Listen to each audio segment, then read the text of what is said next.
A great way to manage pain, aside from medication, is what we call RICE, and that is an acronym for rest, ice, compression, and elevation.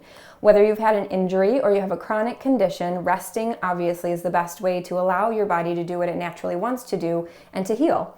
Icing helps because it's going to help constrict some of the vessels to reduce swelling and inflammation to the area, and there's great ice packs available all over the place. Our office has a really good one that you can freeze, and these little gel beads will conform really nicely to the area, and if it happens to be through your arch or your heel, this little sling can kind of flip right around and be secured to your foot.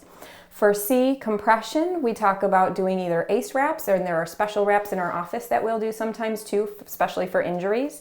And elevation also just helps to decrease how much gravity is going to pull more swelling or blood flow into the area, which can distend the tissues and give you more pain, sometimes nerve pain from pressure and otherwise. So if you've had an injury or you're having some pain, make sure to rest, ice, compress, and elevate, and call us if you haven't already.